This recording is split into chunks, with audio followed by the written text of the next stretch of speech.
السلام علیکم ورحمۃ اللہ وبرکاتہ۔ بسم اللہ الرحمن الرحیم۔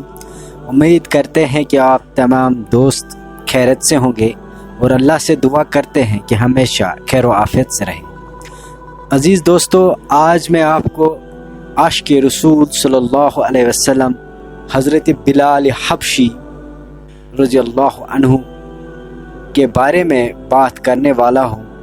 واقعہ بہت ہی دلچسپ ہے اور دلچسپ کے ساتھ ساتھ رلا دینے والا واقعہ بھی ہے۔ واقعہ لمبا ہے، اس لیے واقعے کو 2 قسطوں میں آپ کو سنانے جا رہا ہوں۔ آج اس ویڈیو میں اس واقعے کی پہلی قسط سنانے جا رہا ہوں۔ معزز عزیز ساتھیو، اگر چینل پر نئے ہیں تو چینل کو سبسکرائب کر کے بیل آئیکن پر کلک کر کے تاکہ آئندہ جو آنے والے ویڈیوز ہیں ان کی نوٹیفیکیشن آپ تک آرام سے پہنچ سکے۔ حضرت بلال حبشی رضی اللہ تعالی عنہ فرماتے ہیں کہ میں مکے کے لوگوں کو بہت ہی کم جانتا تھا، کیونکہ غلام تھا اور عرب میں غلاموں سے انسانیت سوز سلوک عام تھا۔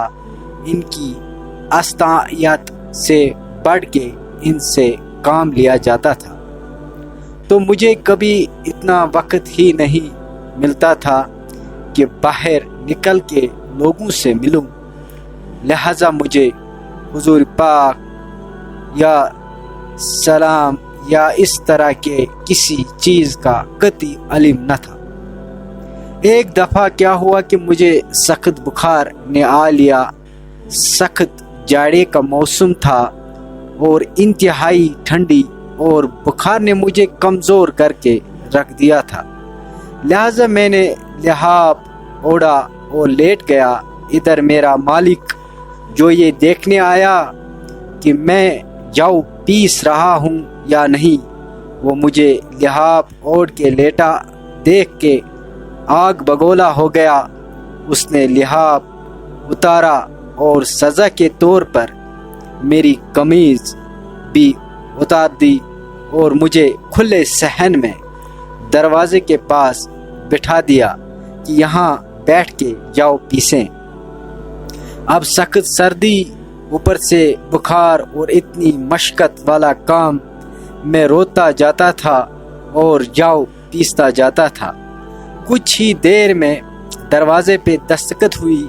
میں نے اندر آنے کی اجازت دی تو ایک نہایت متین اور پر نور چہرے والا شخص اندر داخل ہوا اور پوچھا کہ جوان کیوں روتے ہو؟ میں نے کہا کہ جاؤ اپنا کام کرو، تمہیں اس سے کیا، میں جس وجہ سے بھی روؤں، یہاں پوچھنے والے بہت ہیں لیکن مدعا کوئی نہیں کرتا۔ حضور صلی اللہ علیہ وسلم نے یہ جملے سن کے چل پڑے۔ جب چل پڑے تو بلال رضی اللہ تعالی عنہ نے کہا کہ بس میں نے کہتا تھا کہ پوچھتے سب ہیں، مدعا کوئی نہیں کرتا۔ حضور صلی اللہ علیہ وسلم نے یہ سن کر بھی چلتے رہے۔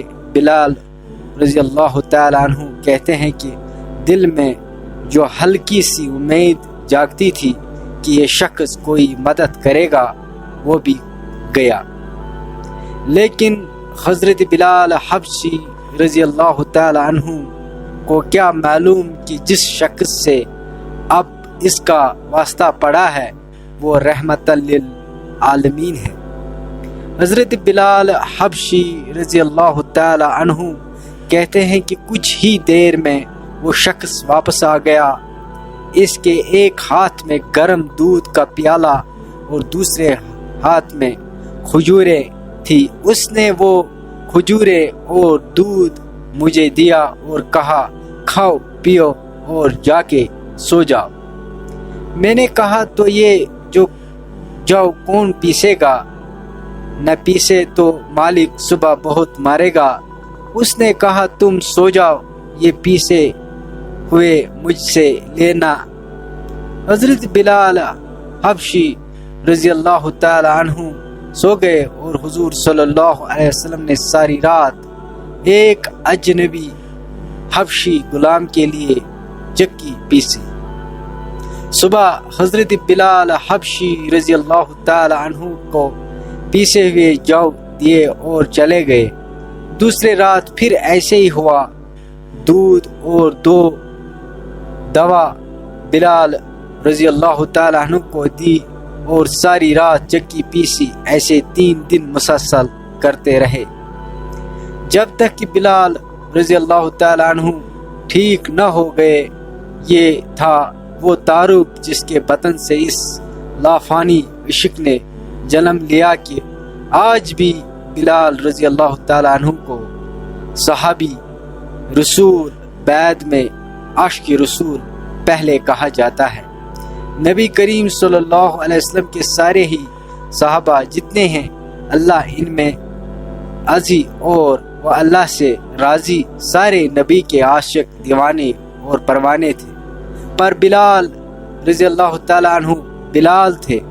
حضرت حضور صلی اللہ علیہ وسلم کے وصال کے بعد سیدنا حضرت بلال حبشی رضی اللہ تعالی عنہ مدینے کے گلیوں میں یہ کہتے پھرتے، لوگوں تم نے کہیں رسول اللہ صلی اللہ علیہ وسلم کو دیکھا ہے تو مجھے بھی دکھا دو۔ پھر کہنے لگے کہ اب مدینے میں میرا رہنا دشوار ہے، اور شام کے شہر حلب میں چل گئے۔ دوستو، واقعہ بہت ہی لمبا ہے اور واقعہ رلا دینے والا ہے، اس لیے اگلے ویڈیو میں انشاءاللہ تعالی اس واقعے کی دوسری قسط آپ کو سنائیں گے۔ تب تک کے لیے دیجیے اجازت، اللہ حافظ۔